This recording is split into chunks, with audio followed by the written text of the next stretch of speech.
आज हम लोग संप्रेषण के घटक के बारे में जानेंगे। संप्रेषण के मुख्यतः 5 घटक होते हैं: प्रेषक, संदेश, माध्यम, प्राप्तकर्ता, प्रतिक्रिया।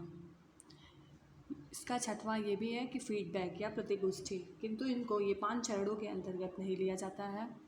सबसे पहले आता है प्रेषक। प्रेषक का मीन्स होता है कम्युनिकेटर, अर्थात शिक्षा में ले लें तो प्रेषक का मतलब शिक्षक, अर्थात शिक्षक क्या दे रहा है, किसको दे रहा है, किस माध्यम से दे रहा है, ये प्रेषक के ऊपर निर्भर करता है। प्रेषक का मूल आधार संदेश देना होता है, अतः संदेश देश विद्रोहता, बुराई, जातिवाद, भाषा, संप्रदाय, वाद विवाद इत्यादि में लिप्त नहीं होना चाहिए, अपितु संदेश ऐसा होना चाहिए जिससे लोगों में सौहार्द स्थापित हो सके, प्रेम, सहयोग, शांति, समानता इत्यादि से संलग्न होना चाहिए। शिक्षा में शिक्षक प्रेषक के रूप में होता है और छात्र संदेश का रूप होता है।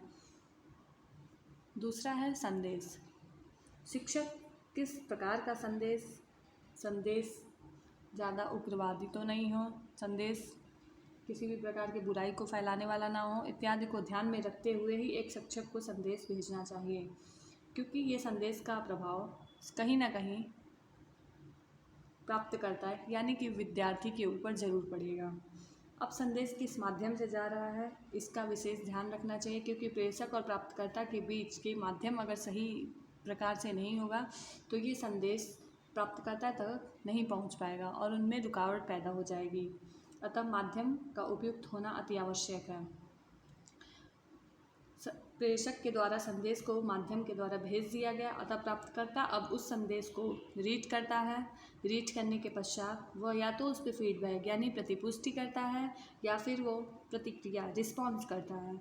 यदि वो रिस्पॉन्स अगर उसने फीडबैक किया तो वो वहीं प्रोसेस रुक जाता है, किंतु अगर उसने प्रतिक्रिया किया तो प्रतिक्रिया के दौरान वह प्रेषक को फिर से संदेश भेजेगा, जिससे ये संदेश फिर से प्राप्त होगा और इस स्थिति में विद्यार्थी जो है प्रेषक बन जाता है और प्रेषक विद्यार्थी, क्योंकि फिर से ये यहाँ से संदेश सेंडर ये हो जाता है और रिसीवर ये, और स्टार्टिंग में क्या था, ये रिसीवर सेंडर था और ये रिसीवर था। अतः प्रतिक्रिया के बाद प्रेषक फिर प्रोसेस को आगे बढ़ाता है, वह संदेश को पढ़ता है, फिर उस संदेश को भेजता है, जो भी माध्यम से भेजे, फिर वो प्राप्तकर्ता के पास पहुंचता है, फिर वो रिस्पॉन्स करता है, फिर प्रेषक करता है। अतः संप्रेषण के घटक सतत विकास की प्रक्रिया में चलते रहते हैं।